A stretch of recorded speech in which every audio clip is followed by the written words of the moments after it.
हर प्रकार से फलने फूलने के लिए अवसर न प्रदान किया हो, लेकिन बदले में उसे मिला क्या? बदले में मिला क्या?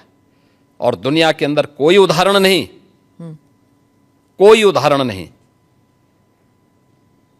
कि कहीं भी हिंदू राजाओं ने दुनिया के अंदर कहीं भी अपने बल पर, अपने वैभव के दंभ से किसी पर आधिपत्य स्थापित किया हो, कहीं नहीं है। देखिए उदाहरण, अयम निज परो वेति गणना लघु चेतसाम उदार चरितानाम तो वसुधैव कुटुंबकम, इस सनातन वाक्य है। दुनिया के अंदर कोई बोलता है? दुनिया के अंदर किसी ने इसका आचरण किया? कोई नहीं किया। सब तो हड़पना चाहते हैं। यानी यह अपना है, यह पराया है, यह भेदभाव छोटी संकुचित बुद्धि के लोग करते हैं। उदार चरित्र के लोगों के लिए तो पूरी दुनिया ही एक परिवार है। इस भाव के साथ सनातन धर्मावलंबी ने हमेशा काम किया है। और आज भी उदाहरण देखने को मिल सकता है कि 100 हिंदू परिवारों के बीच में, 100 हिंदू परिवारों के बीच में एक मुस्लिम परिवार सबसे सुरक्षित रहता है। उसको इसके पर्व और त्योहारों को,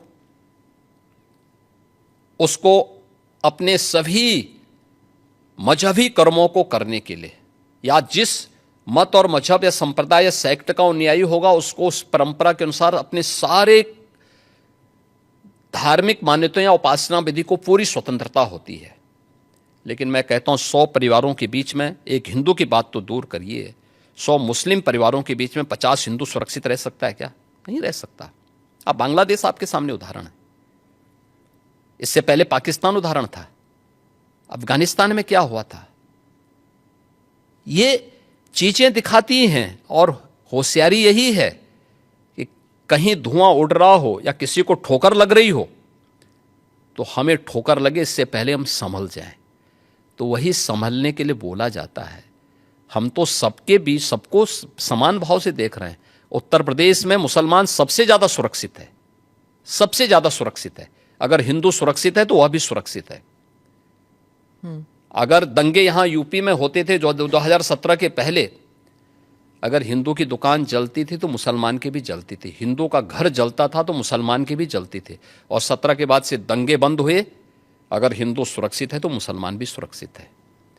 और दूसरा जो मैंने कहा कि इतिहास में कोई उदाहरण नहीं बता सकता कि अपने बल से, अपने वैभव से किसी हिंदू राजा ने किसी देश पर जबरन कब्जा किया हो, कभी नहीं।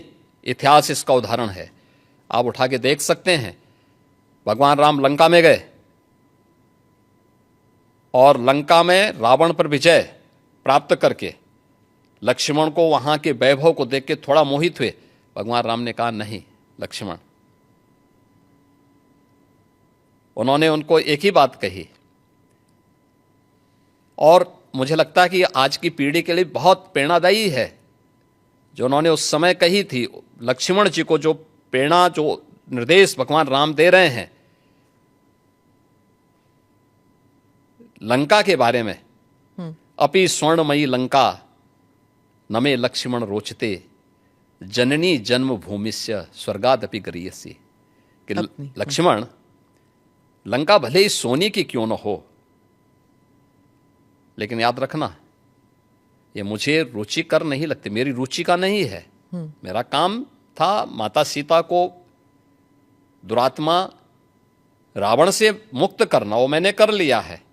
अब हमें यहां से निकलना है, क्योंकि जिस माँ ने जन्म दिया है और जहां हमने जन्म लिया है उससे बढ़कर के दूसरा कोई भी, स्वर्ग से बढ़कर के उपभोग दूसरा हो ही नहीं सकता, इससे बढ़कर के उपभोग हो ही नहीं सकता है, चाहे वो स्वर्ग ही क्यों ना हो। और इसलिए हम यहाँ नहीं करेंगे। ये उदाहरण मैं इसलिए दे रहा हूँ जिसलिए जो सनातन धर्म पर प्रहार करते हैं उनकी आंखें खुलें, वो देखें। उदाहरण हमारे सामने पर्याप्त हैं और ऐसे अनेक उदाहरण आपको समय समय पर मिलेंगे। मुख्यमंत्री जी, आपने रोग हटाने की बात की, लेकिन कभी कभी ऐसे लगता है आप रोगी हटाने की बात कर रहे हैं, क्योंकि जो बुलडोज़र चला है, आज नागपुर में चला है, यहाँ पर भी कोर्ट भी कहता है कि ये बुलडोज़र जस्टिस बंद होना चाहिए, लेकिन कोई बंद नहीं कर रहा। आज भी नागपुर में चला है, तो ये जब बुलडोज़र जस्टिस जब मना किया है फिर भी चल रहा है। देखो, जो न्याय मानते होंगे उनके लिए न्याय होता है। जो स्वयं न्याय को, कानून को अपने हाथों में लेते हैं, तो बहुत बार कानून के दायरे में रह करके उनको सबक भी सिखाया जाता है। जो जैसे समझेगा उसको उसी भाषा में समझाना चाहिए। आप मुझे बताइए, कोई हिंसक बनकर के प्रहार करने के लिए आ जाए हमारे सामने और हम उसके सामने गिड़गिड़ाएं, ये नहीं। अगर वो हिंसक बन के आया तो उसको पहले उसकी हिंसा का प्रतिकार तो वहाँ पे करना पड़ेगा ना। आप कानून के दायरे की बात कर रहे हैं, फिर आपने कहा कि संभल पे आ रही हूं मैं, आपने कहा कि संभल में 65 कुछ तीर्थ स्थल हैं, 64 और 18 की पहचान हो गई है। योगी जी अब बढ़ गए 54 तक पहुंच गई है। आप कितनी जगह खोदेंगे, कितने मस्जिद? जितने भी होंगे सब ढूंढेंगे, जितने भी होंगे सब ढूंढेंगे, सब निकालेंगे और दुनिया को बोलेंगे कि भगवान ने जिसको आंखें दी हैं वो आके देखो तो क्या हुआ था संभल में। देखिए, संभल एक सच्चाई है, और मैं इसलिए नहीं कह रहा हूं भाई आपको उपासना विधि की पूरी छूट है, कहीं भी आप बनाइए, लेकिन आप तो इस्लाम के मुद्दों से ही भटक करके काम किए हैं। पर ये तो बन चुके हैं, अब बन नहीं चुके हैं। इस्लाम कहता है कि किसी भी हिंदू मंदिर या किसी हिंदू घर को तोड़ करके आपके द्वारा बनाई गई कोई भी इबादत गृह ये खुदा को स्वीकार्य नहीं है। क्यों आपने बनाई? आप तो इस्लाम के विरुद्ध आचरण कर रहे हैं। पर आप तो कानून के दायरे में रहकर, हम कानून के दायरे में रह के सब काम कर रहे हैं। अगर कानून के दायरे में रह रहे हैं तो फिर आप मथुरा की बात क्यों उठा रहे हैं? मथुरा की बात क्यों नहीं उठानी? मथुरा श्री कृष्ण की जन्मभूमि नहीं है क्या? पर वो तो अब कोर्ट में है ना। कोई कोर्ट का ही आदेश पालन कर रहे हैं ना, तो अब तक तो वहां बहुत कुछ हो गया होता। तो अयोध्या, काशी, अब फिर मथुरा भी, और कितने और? आप मुझे बताइए, सनातन हिंदू धर्म के जो महत्वपूर्ण स्थल हैं उन सभी स्थलों को हमारी विरासत के प्रतीक हैं। देखिए, डॉक्टर राम मनोहर लोहिया के नाम पे राजनीति बहुत सारे लोग करते होंगे। में 65 निकाल रहे हैं आप, तो फिर 65 नहीं, वहां 68 सभी तीर्थों को हम निकाल रहे हैं। 54 से अधिक निकल चुके हैं और बाकी सभी को ढूंढ रहे हैं। शास्त्रीय प्रमाण उसके मौजूद हैं, उनको दिखा रहे हैं कहाँ कहाँ हैं। जिसने भी कब्जे किए होंगे उनको एक एक करके सबको निकालेंगे। कितने मस्जिद फिर निकलेंगे? मस्जिद, देखिए सवाल मस्जिद का नहीं है, जितने अतिक्रमण होंगे वो अतिक्रमण हटेंगे। बीते साल रामनवमी के मौके पर बंगाल में जब काफ़ी हिंसा हुई थी, जब प्रदर्शन निकला था, इस बार भी बीजेपी कह रही है कि वहाँ रामनवमी में शोभा यात्रा निकाले जाएंगे। उत्तर प्रदेश में ईद और रामनवमी, उसको लेकर क्या आपने कोई सख्त निर्देश दिए हैं कि हिंसा नहीं होनी चाहिए? देखिए, हम लोग समय समय पे प्रशासन के साथ बैठते हैं और पहले से ही इसके लिए एक एसओपी हम लोगों ने तैयार करके रखी हुई है। और उत्तर प्रदेश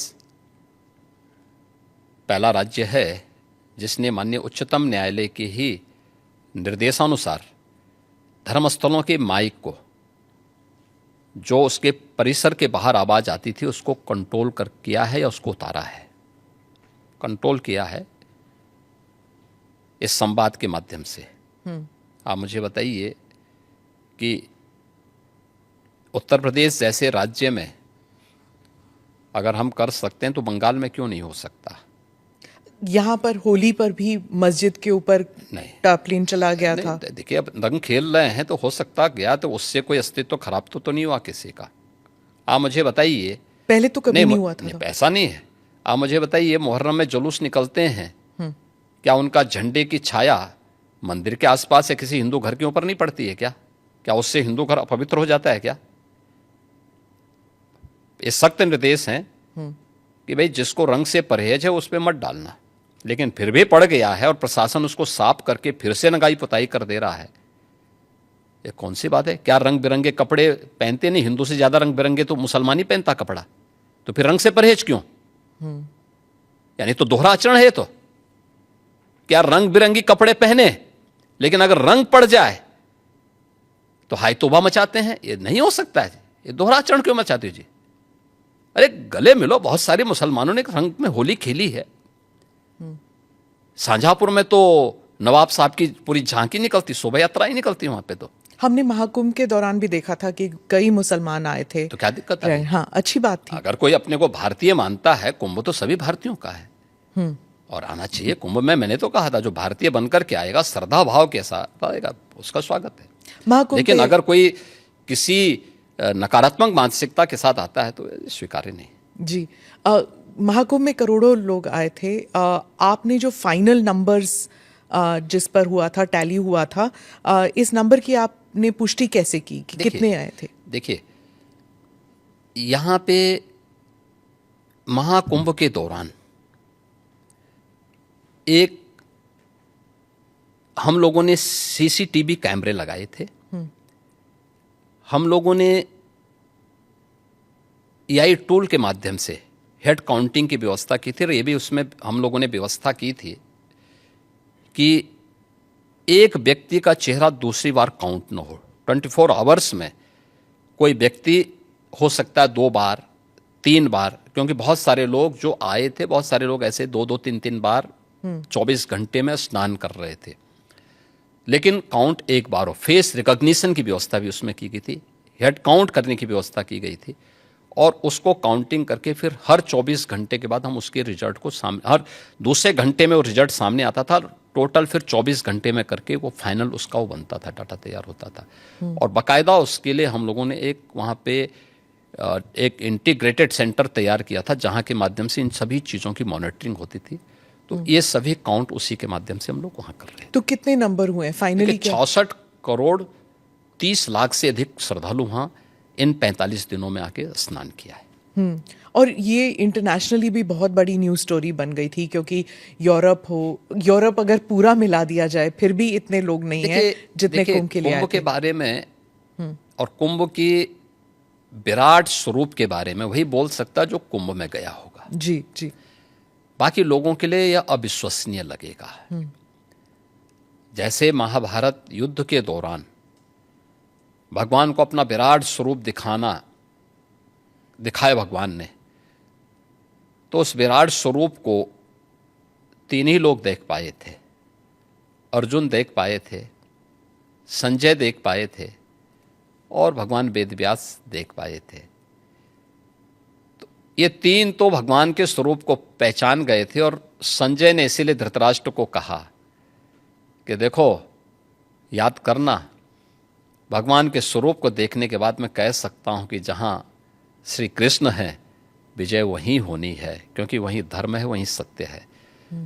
और कुंभ के बारे में वही बोल सकता है जो कुंभ का दर्शन जिसने किया होगा। कांग्रेस और बाकी जो अपोजिशन पार्टीज है, वो कह रही थी महाकुंभ, मतलब कुंभ कई बारी हो चुका है, ये महाकुंभ जो है वो एक देखिए, जिसकी जैसी आस्था है, जैसी दृष्टि वैसी सृष्टि। कोई जबरदस्ती थोड़ा है। हमने थोड़ा बोला कि आप आइए। जो आते थे उनके नेतागण बहुत सारे आए, उनके जो नेता थे, उनके मंत्रीगण आए थे, डिप्टी सीएम आए थे, बहुत सारे लोग आए थे, उनके मुख्यमंत्री भी आए थे कांग्रेस के बहुत सारे। वे तो आके अभिभूत होके गए। अब जिनकी जो जैसी दृष्टि हो, कह रहे थे इन्होंने बीजेपी इवेंट बना दिया, जैसे कि बीजेपी इवेंट नहीं, बीजेपी शासित सरकार, केंद्र और राज्य सरकार मिलकर के जन सुविधाओं का ध्यान रख रही है, जनता जनार्दन का ध्यान रख रही है, आस्था का सम्मान दे रही है। और कुंभ का यह स्वरूप जो देखने को मिला है, आखिर 1947 से लेकर के और ज़्यादातर समय तक 2014 तक, तो ज़्यादातर समय तक कांग्रेस ही देश में शासन की है। तो उन्होंने इस दौरान क्यों नहीं किया? उनको बहुत बार अवसर मिला था। प्रदेश में भी 1947 से लेकर के और 1989 तक कांग्रेस की सरकार ज्यादातर रही है। तो उन्होंने इस दौरान क्यों नहीं जन सुविधाओं का ध्यान रखा? उस समय कुंभ के इस विराट स्वरूप को और वैश्विक स्वरूप को क्यों नहीं प्रस्तुत किया? कुंभ के बारे में देश के अंदर एक सकारात्मक भाव पैदा हो और ये वैश्विक मान्यता इसको प्राप्त हो, तो मोदी जी के कारण आज संभव हो पाया है। प्रधानमंत्री मोदी जी ने यूनेस्को से 2019 में प्रयागराज कुंभ को मानवता की अमूर्त सांस्कृतिक धरोहर के रूप में मान्यता दिलाई। जी।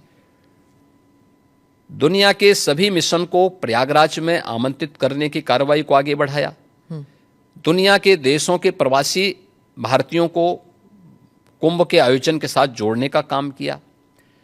19 में प्रवासी भारतीय दिवस का आयोजन वाराणसी में कराया गया और इन आयोजनों के साथ दुनिया के लोगों को जोड़ने का अभिनव कार्य भी ये प्रधानमंत्री मोदी जी के साथ हुआ। और कुंभ का मतलब भव्य और दिव्य हो, स्वच्छता, सुरक्षा और सुव्यवस्था उसका मॉडल बने, जनता जनार्दन की सुविधा और उनकी आस्था का सम्मान करना हम सीखें। मोदी जी ने जो विजन दिया आज जो जमीनी धरातल पर दिखाई दे रहा है, तो जनता जनार्दन ने इसको हाथों हाथ लेकर के पूरा देश उमड़ पड़ा, पूरी दुनिया उमड़ पड़ी। जो हादसा हुआ था महाकुंभ के दौरान, कुछ लोगों की मृत्यु भी हुई थी, आपने जांच बिठाई थी, उसके बारे में कुछ अपडेट बताएंगे? देखिए, वह एक जुडिशल कमीशन है और उसमें माननीय उच्च न्यायालय ने भी और सुप्रीम कोर्ट ने भी जो उसके बारे में डायरेक्शन दिए थे उसके अनुसार वो अपना काम कर रहा है। हमने 1 महीने का समय दिया था, माननीय उच्च न्यायालय ने कहा कि नहीं, 1 महीने नहीं, इसको कुछ और समय दे करके उसका विस्तार देकर कुछ उन्होंने नए चीज़ें उसके साथ जोड़ी है, तो उसके अनुसार वो कार्य कर रहा है। और उन सभी तथ्यों को लेकर के जो राज्य सरकार ने उसके लिए तय किए थे और माननीय न्यायालय ने जो उसके बारे में उसका थोड़ा विस्तार दिया है, इसको लेकर के अपना कार्य कर रहे हैं। उसमें सभी पक्षों से वो बातचीत भी कर रहे हैं, बयान ले रहे हैं, साक्ष्य कलेक्ट कर रहे हैं और फिर उसके बाद जो भी फाइंडिंग आएगी तो उसकी रिपोर्ट वे लोग देंगे, तो फिर इस पर हम लोग आगे कार्रवाई करेंगे। ममता बनर्जी ने कहा कि प्रबंध सही नहीं थे, उन्होंने मृत्यु कुंभ कहा। इसके बारे में मैंने कहा ना, जिसकी जैसी दृष्टि होगी है। मैं कहता हूँ बंगाल के प्रतिदिन 13 जनवरी से लेकर के और 26 फरवरी तक 50,000 से 1 लाख श्रद्धालु पर डे वहाँ से आता था प्रयागराज में। और वो स्वाभाविक रूप से इस भीड़ को देख करके वेस्ट बंगाल की सरकार स्वयं घबरा गई, क्योंकि उनके रेलवे स्टेशन, उनके एयरपोर्ट पर हर कोई प्रयागराज आने के लिए उतावला था। लेकिन चाहे वह वेस्ट बंगाल की गवर्नमेंट ने, चाहे वह कांग्रेस ने, आरजेडी ने या समाजवादी पार्टी ने, महाकुंभ के बारे में जो भी बात कही है वो उनके तुष्टीकरण की पराकाष्ठा का उदाहरण है, भारत की आस्था का अपमान करने का एक उदाहरण है। लेकिन महाकुंभ ने साबित किया है कि नहीं, वह मृत्युंजय महाकुंभ था और महाकुंभ में जो भी आया अभिभूत होकर के गया। मृत्युंजय महाकुंभ। मृत्युंजय महाकुंभ।